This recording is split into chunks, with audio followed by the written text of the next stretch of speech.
And hello everyone, it is Peter Sam the Narrow Gauge Engine here for the final top 10 video of the bunch, at least for quite a while, the top 10 best classic series episodes. Get ready for some picks that everyone agrees with, some picks you'll probably hate me for, and some that are eyebrow raisers. After all, if you've watched one video by me, you may know I do have some unpopular and odd opinions up my sleeve. Also, stay tuned for the longest honourable mentions segment of your life coming up later, because it's the classic series, and really I probably should have done a top 20, but we need to stay on theme.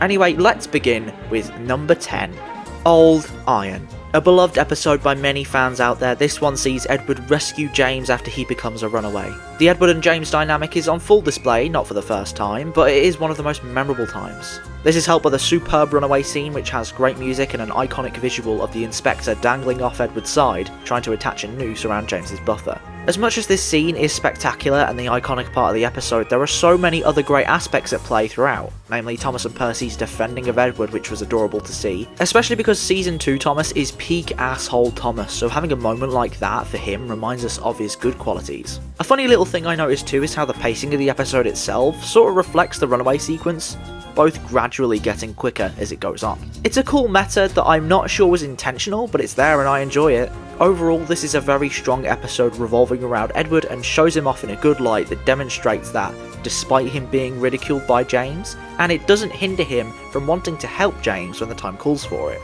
unlike characters like Rusty in Rock and Roll, for example. It's a strong one and firmly belongs in my top 10. Number 9, Toby Had a Little Lamb. The beauty of this episode is sort of the same as the next episode we'll talk about, but both of these episodes do really well with this idea of Toby overcoming an obstacle he finds scary or worrying.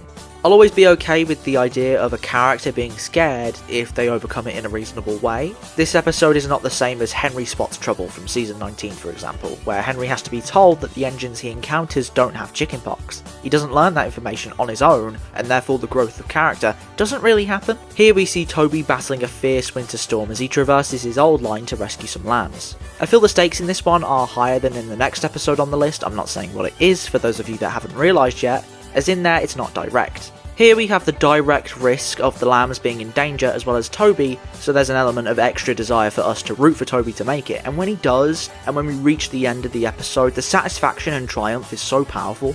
I also like how Duck is included in this one too. For once the crew didn't choose Thomas, the obvious pick, and probably would have been in place of him in his season like 20, and instead we get Duck's little sequence where he tries and fails to battle the drifts. It's nice and paves the way for Toby to become the hero in this situation. I think my favourite aspect of the episode though is the set work. The winter effect has looked better in previous seasons, but I think here the danger element comes out in such a good way with that grey sky. Plus that rickety bridge set is so epic. It's better than the Shake Shake bridge from Misty Island Rescue anyway. The whole of Toby's old line feels rather mystical too, and it's quite a unique feeling for this wintertime episode. This episode is really strong in my opinion, and with that sweet ending as the cherry on the cake, to me, it belongs in my top 10.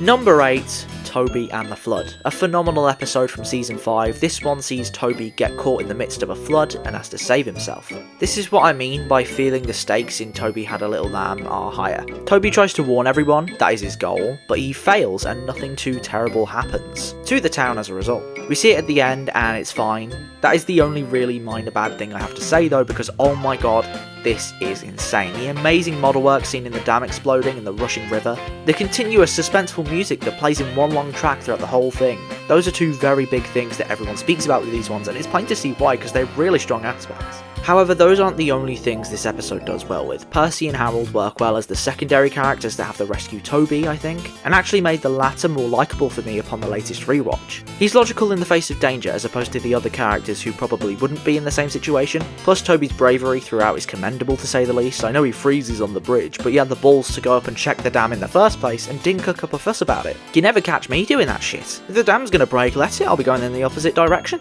Toby and the Flood is not an episode in my opinion. It's an experience and a display of how good this series can be when pushed far enough. It's no wonder Magic Railroad got approved off the back of season 5 when we have episodes like this making up the list. A true all-time great. Number 7, Fergus Breaks the Rules. I originally had this one on the higher end of the list, but upon my latest rewatch, I felt other episodes superseded it after all. I know many don't like this one, mostly for the main character himself. To some, Fergus is an unlikable know-it-all, and I can see why you'd say that. His iconic catchphrase doesn't paint him in the best light. However, this episode doesn't really focus on that aspect of him much, and even when it does, this attitude only affects Diesel, who's an asshole anyway, so nobody's really getting unfairly treated here, are they?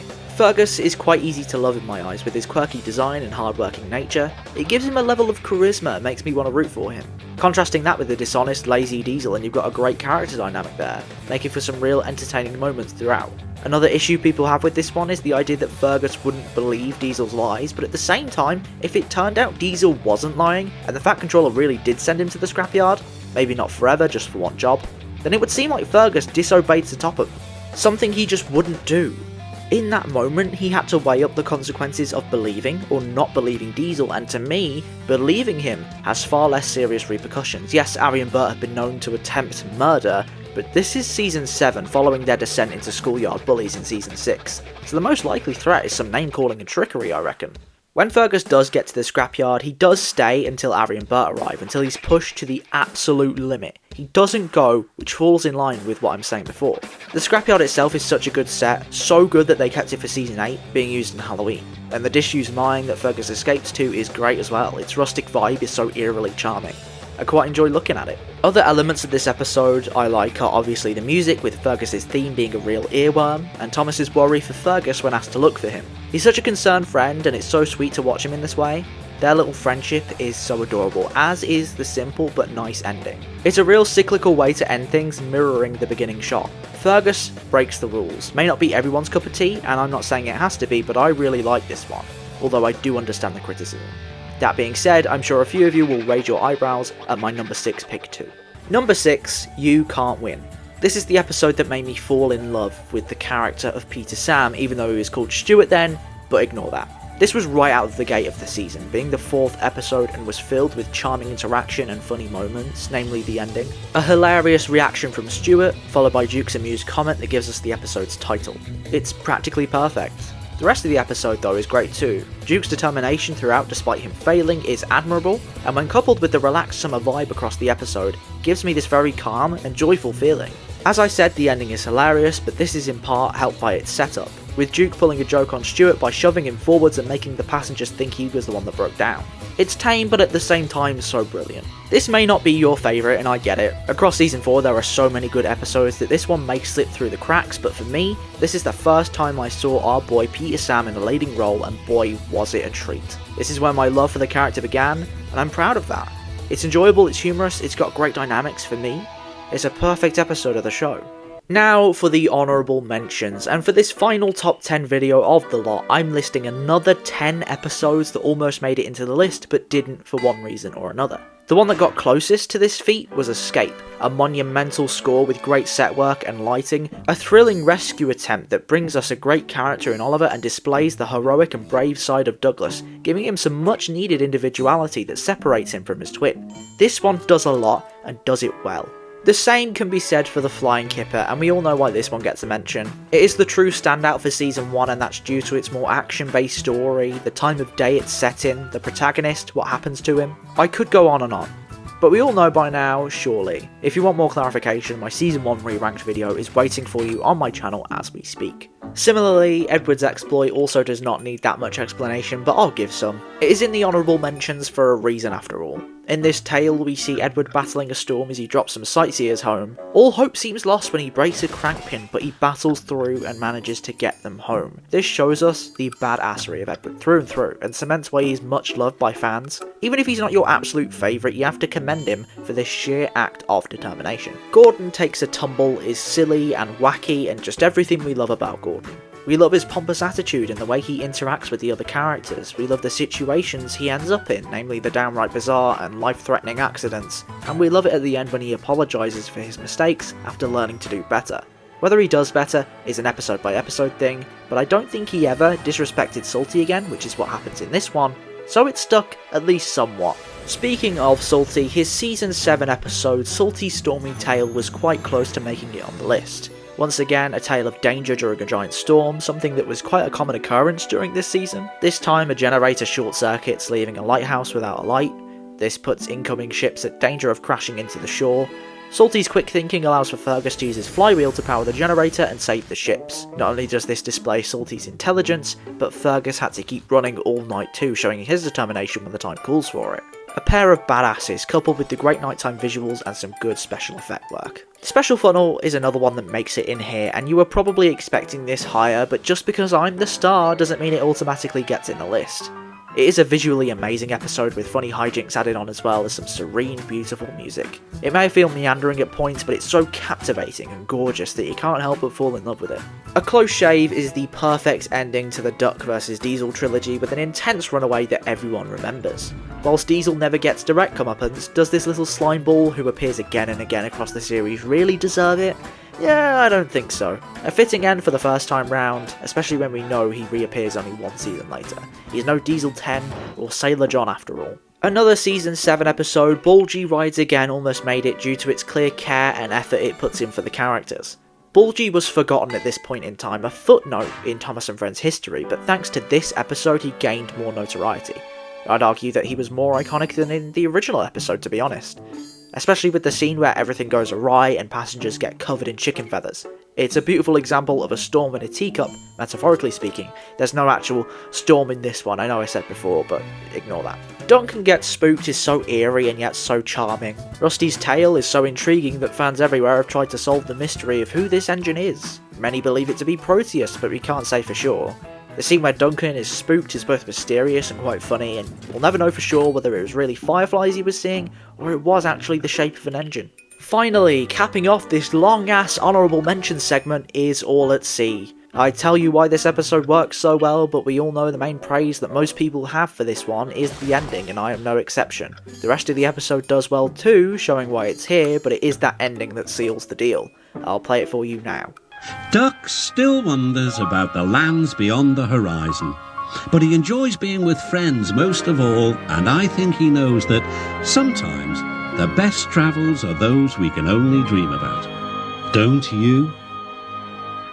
Anyway, let's move on to the top half of the list, the best of the best as it were, and some of my favourite episodes of all time. Number 5, Haunted Henry. The magic of this episode, like with many of the others on the list, is spread out among various elements which all come together beautifully. The sets present here are so eerie and capture the vibe the episode is going for perfectly. In these sets we have these little clues that Henry finds that build on one another gradually to give us the twist, with the Fogman's jacket and the light moving in the station. These things are a result of Old Bailey living there. Old Bailey himself is such a fascinating character, and everything surrounding him is so intriguing. He has an intentional likeness to the late George Carlin as a tribute to his help on the show following his leave in season 4, but this is just the tip of the iceberg. I want to know what happened to him that got him to the point of living in that disused station, and I further want to know why, after this episode, the line beside it is torn down if the station was being run again. Did he move to another station? Did he meet his fate? It's an interesting thing to ponder that's never really spoken about. I think the strongest part of the episode is its climax. Everything happens at once. The level crossing closes as Henry approaches, the trucks get spooked, they crash through the crossing, we see Old Bailey watch Henry pass, and then the trucks fall into the ravine.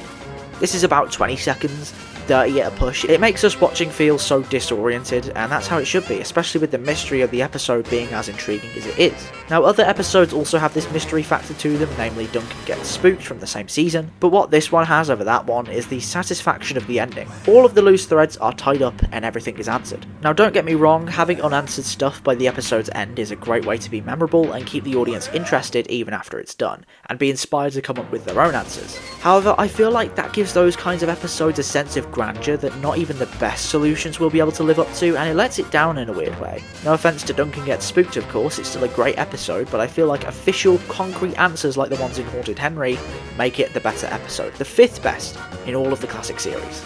Number 4, Grandpuff. From here on out, I think these episodes are either perfect or just absolutely cherished by me, and Grandpuff is one that is both. I watched season 4 a lot as a kid on those thin as fuck classic collection DVDs, and Grandpuff was how it all started. A questionable start for some, but in terms of chronology, I think it makes sense. Grandpuff is an example of how to nail a Railway series story adaptation in every single way. The sets are beautiful, practically like a painting. The best example of this is when Duke is buried under all the dirt and foliage over time. It's just really well done.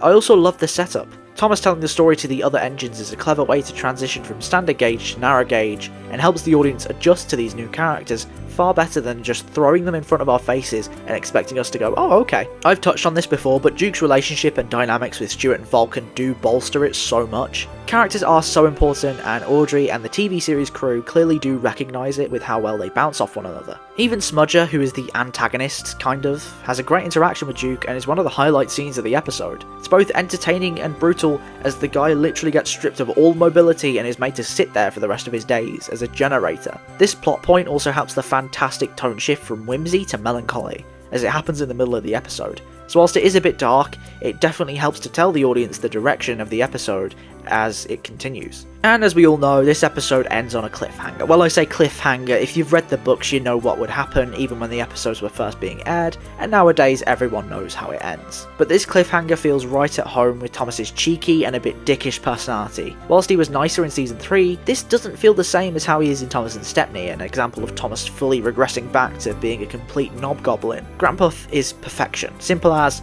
nothing more to say really. Number 3, Stepney gets lost. The episode that is often branded as Thomas's darkest, and I love it for that reason. But the episode isn't just that. I think we get a great look at Stepney's character here as this charming little guy whose eagerness to work and overall optimism is infectious. The transition from that aspect of the episode to the darker stuff in the second half is so seamlessly done as well through the lighting and tone, making the scene darker, but keeping Stepney's happy-go-lucky attitude before he leaves. The mist rolls in, and then everything goes to shit. This scrapyard set that we see in this episode is so well constructed too, with engine carcasses lining the way, chains dangling down, and of course the lighting coming in clutch again with the glowing red seen across many of the walls and in the scrapyard building itself. Plus, this is the first episode we get to see Ari and Bert, two of the most iconic diesel engines in the show, and I'd argue this is them at their best. It's not like they ever really get an episode to themselves, and it's not like we really see them anywhere near as intimidating as this, so for me, this is their best episode too, just as it is for Stepney. And then there's that ending, just when all hope is lost, just when you think that that cool ass fucking grabber is a mere second away from ripping Stepney, it stops. The relief is tremendous there. Plus then we get some hijinks with Sir Topham Hatt talking about his habit of rescuing Stepney from scrap, which is quite funny, and the adorable ending line of Bluebells Forever, which is powerful in both dubs, but especially with Alec Baldwin doing his quirky Cockney accent for the Bluebell engine. It's just helped greatly by how simple it is. Just one low angle shot of Stepney crossing a bridge, a musical score from Junior and Campbell, and that line. That's all that was needed to hit us in the feels, and it accomplished that goal. This episode has everything: a fun protagonist who I both root for and enjoy watching, a great transition from normal everyday bollocks to the spookiness season 5 is known for, great antagonists, cool props, settings, lighting, and character voices, some hints of humour, and a triumphant yet sweet ending. What more could you ask for? Number 2, Henry's Forest. I originally had this at 6th or 7th place, but after my rewatch to make some notes, it actually affected me. Like, I got goosebumps with that ending, that's how powerful it is. This episode develops upon Henry in ways that stuck a decade later, and for a series that goes on to have the most ridiculous character changes, this episode clearly must have stuck out, not only to the audience, but the showmakers as well. All throughout there are these beautiful, natural, vibrant sets that just take your breath away, with the music that captures that serene vibe it has going for it, as does Michael Angelis' narration. Visually, the storm scene is quite strong too, acting as a nice contrast to the aforementioned forest scenes. It's just so clear the amount of effort this one had behind it, down to the little interactions the characters all have. From the engines joking together in the sheds to Toby's concern for Henry after the storm, it's all just so sweet. The narrative too wastes no time, we jump straight into the meat of it, just how it should be with these episodes. They're like 4.5 minutes. And that ending, as I already said, it gave me the chills. It's so effective even after watching it a number of times. Terrence has a line in there where he says something like, "We're beginning again," and that just filled me with optimism and hope in ways I didn't think it could. This episode shows us that no matter what we may face in life, we can always try and try again, even if we have to go from the beginning. And I can understand the many fans out there that say Henry is their favourite character, because if I didn't have attachment for my number 1 pick, which we all know what that's going to be, this one would be my favourite because of what it did to me as an audience member.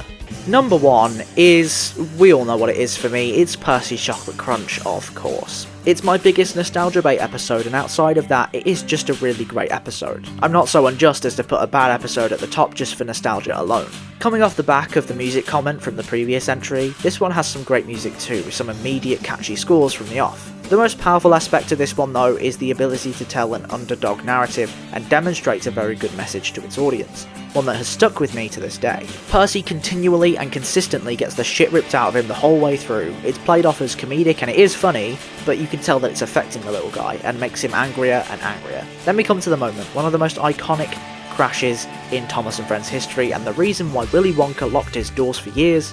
Percy slips on some oily rails and smashes into a chocolate factory, flying all the way through to the other side and probably killing countless Oompa Loompas.